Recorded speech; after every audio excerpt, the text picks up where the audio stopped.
I'm Bob at I Like to Make Stuff. Today we're going to make a bike rack for the whole family that you can fold up and get out of the way.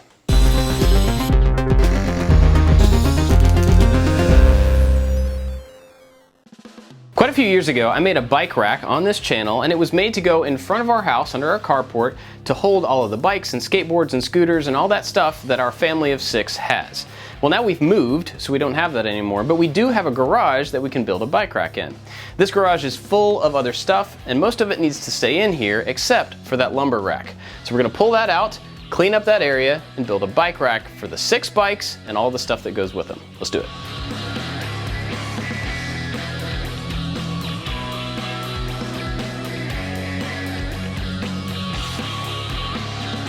We've got this whole section cleared out, and I want to give you an idea of what the plan is, although I honestly don't have it fully figured out. So here's the plan. We're going to put a 2x4 here, and then down here at the bottom, and in between them put some vertical pieces. On those vertical pieces will also be a little tray that sticks out, and that will house the front wheel of each bike. Hopefully that whole thing can pivot. That way you can bring in a bike at pretty much any angle and then pivot it over so that they're all diagonal and don't take up quite as much room in this garage. Now, of course, we also bring a lot of things through this garage into the shop. So I want to be able to fold these things up when there's not bikes on them. I'm not entirely sure it's going to work. Let's give it a shot. Usually in bike racks, you'll have a diagonal piece and then you pull the wheel into that. That stops the wheel from being able to turn and the bike falling over. I want to try to avoid that diagonal piece so that my trough can fold up. And so I made a little prototype, and I'm really glad that I did, because the first version was not tall enough to hold the wheel in place. So I made this one, and I'm going to use this as my measurements going forward. One thing to note here is that I made this as wide as the widest tire on my bike, even though the kids are going to be a little bit more narrow. You can always adjust each one individually based on the bikes that you have.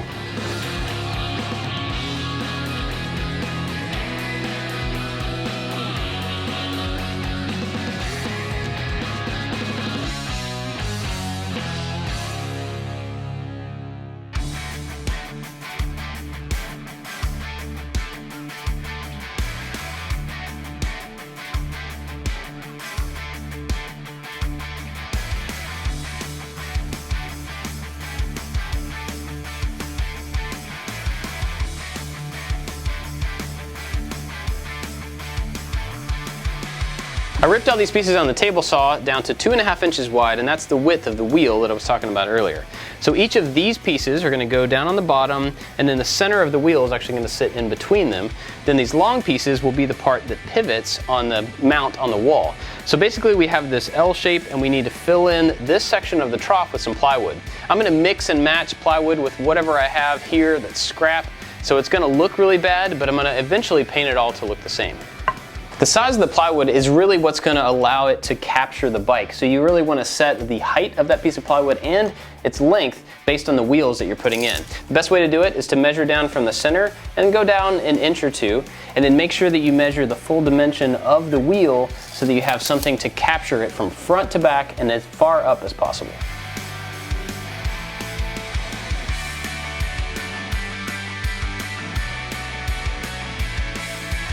I got all these panels cut down, and I did 2 different sizes, one for the adults and one for the smaller bikes. The center of the smaller bikes is much lower, so this would be too high, but I don't want to sacrifice the stability of the bigger bikes for a smaller piece of wood. Just make them to fit the bikes that you have.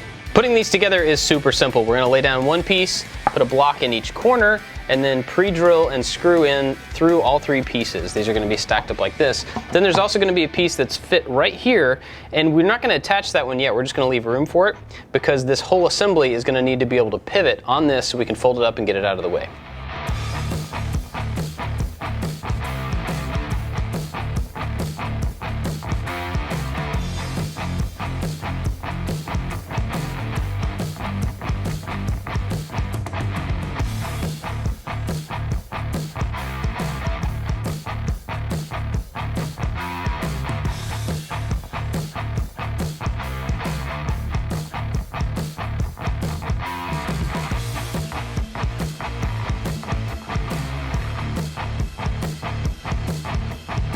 We've got all these trays ready, and these pieces are going to go in here like I showed before, but we also have to have a piece of 2x4 that goes on the back, and this is going to pivot. Now this piece also, I realized, is going to have to be a little bit taller because I want to be able to fold up these and have it come underneath this. You'll see what I mean when I get all this stuff in place, but basically this piece has to be taller than the tray is long.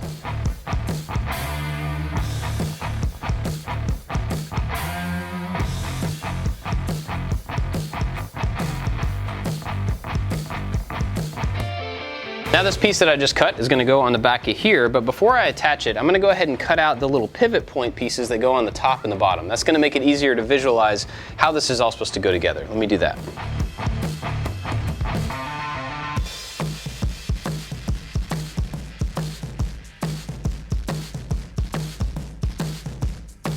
That's better.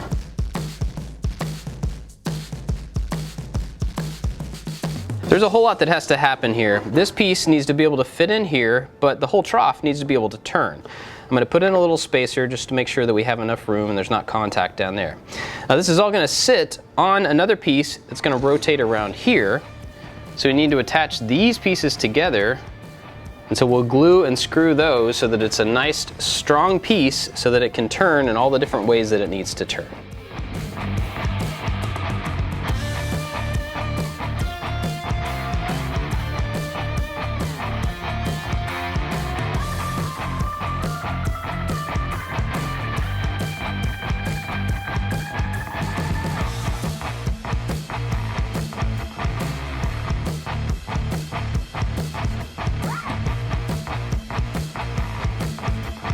Now it's time to put in the pivot point for this bottom trough. I need to drill a hole through it and through this post together. So I'm going to put in a spacer and then screw these pieces together temporarily so that I can drill the same hole through all of these pieces at once. I got these pieces lined up. I'm going to drive in a couple of screws just to hold them relative to each other while we drill the hole through both. I was going to use the drill press for this, but there's almost 4 inches of material and I don't have quite enough throw in my drill press, so instead I'm just moving the bit in my drill out as far as it can go safely, and I'll just drill it by hand. This video is sponsored by Weld Bond, which is a universal adhesive that I've been using a ton lately in all different situations. You can bond just about anything to just about anything, and it's non-toxic. It dries clear, but it's a flexible and permanent bond, so it's great for woodworking projects where you don't want to have that white or yellow squeeze out. But another thing that's really cool about this stuff is you can water it down and use it as a sealant. If you've got a cut edge of MDF and you want to seal that up so it'll take paint, you can do that with this. If you've got some EVA foam for a prop and you want to seal the surface, you can do that with this. It's really fantastic stuff and you should definitely check it out. It's become a staple here in our shop. Be sure to go check out Weld Bond, and thanks Weld Bond for sponsoring this video. Now that I know the length of these bolts is right, I'm taking off the regular nut and replacing it with a nylon nut. It has a little nylon piece in there that will lock on the end of it, so I don't have to tighten it down super hard for it to stay in place.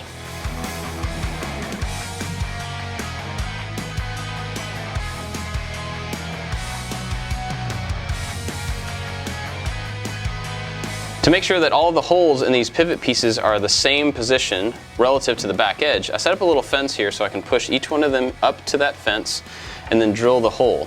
So now every time I swap out one of these pieces, this distance from here to here is always going to be exactly the same.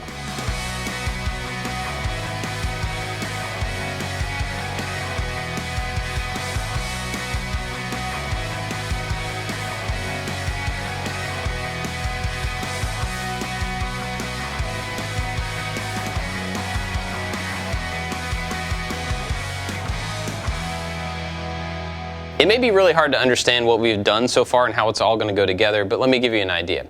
Next up, we need to make 2 pieces of 2x4 with these little tabs on them, on the top and the bottom, and then everything we've made so far is going to be sandwiched in between those 2x4s that are going to be attached to the wall. So now I've got these little tabs equally spaced on a 2x4, so I'm going to trace the outside perimeter of each one so that I can cut out a little notch for it to fit down in. And then I also need to make a matching 2x4 to go on the top with the exact same positions for these tabs.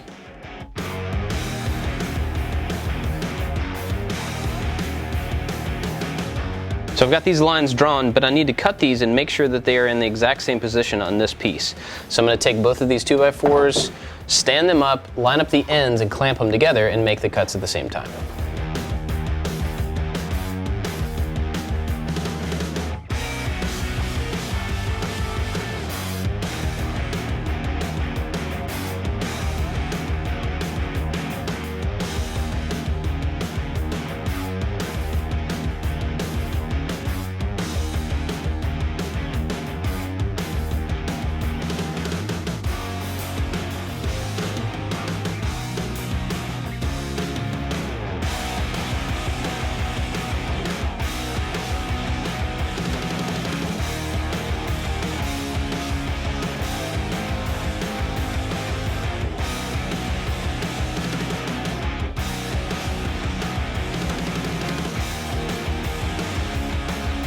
I started out using the jigsaw for this, and it does work, but the blade flexes a lot, so you don't really get a flat cut all the way across the bottom of each one of these channels. I switched over to a multi-tool, which gave me a better result, but still not really perfect. There's a bunch of different ways you could get that piece out. Just find the way that's going to give you the flattest bottom to the notch.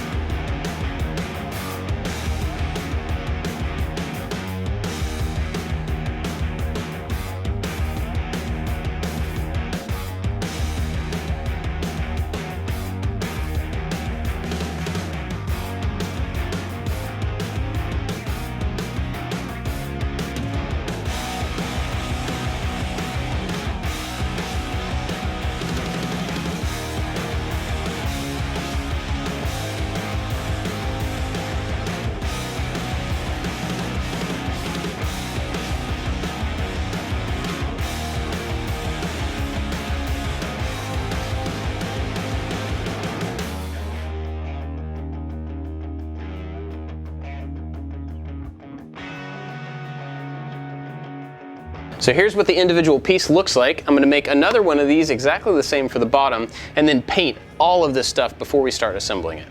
I got some quick spray paint on these pieces, so now we're going to put them together. I wanted to show how this is going to work. These are going to sit right on here and be able to pivot like this, and then also this can fold up. Now, this is going to be a lot easier to put together if I lay it on its back, but I wanted to point this out to show that this gap here needs to be consistent between the top and the bottom. And so to make that gap consistent, I'm going to use a scrap 2x4.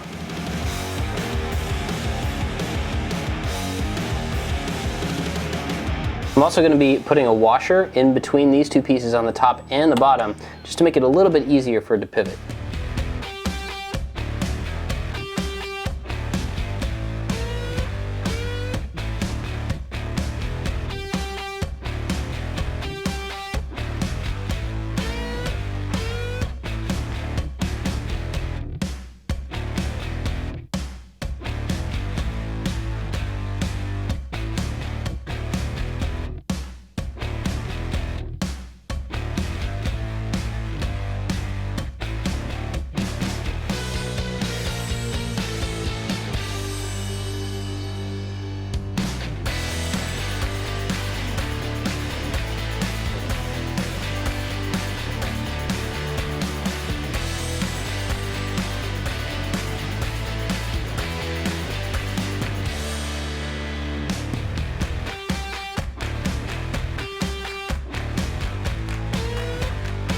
I've got this thing in place, but it's still really shaky on purpose. Now it needs to be tied into the studs, both on the top and the bottom, and that will lock it into the wall and make it a lot more sturdy.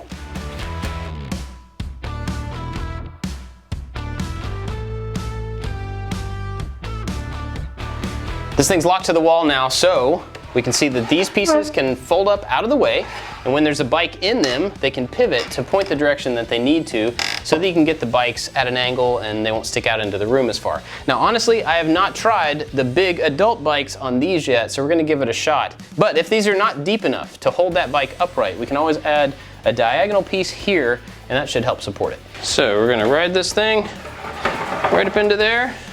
Sweet, it works. So once you get the bike in there, you can just kind of drag it and get it at the angle you want. So the last thing is to add a big piece of pegboard right here to hang helmets and skateboards and extra tubes and all the bike stuff that goes with it. We'll get all that in one place and this thing will be done.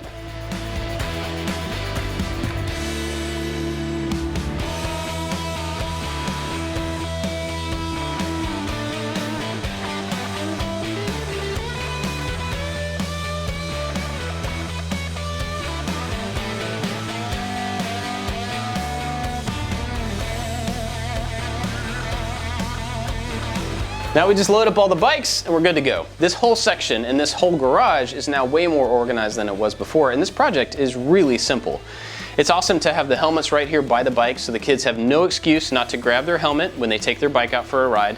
and we've got a bunch of other accessories and stuff we're going to use for the bikes as we have them here over time.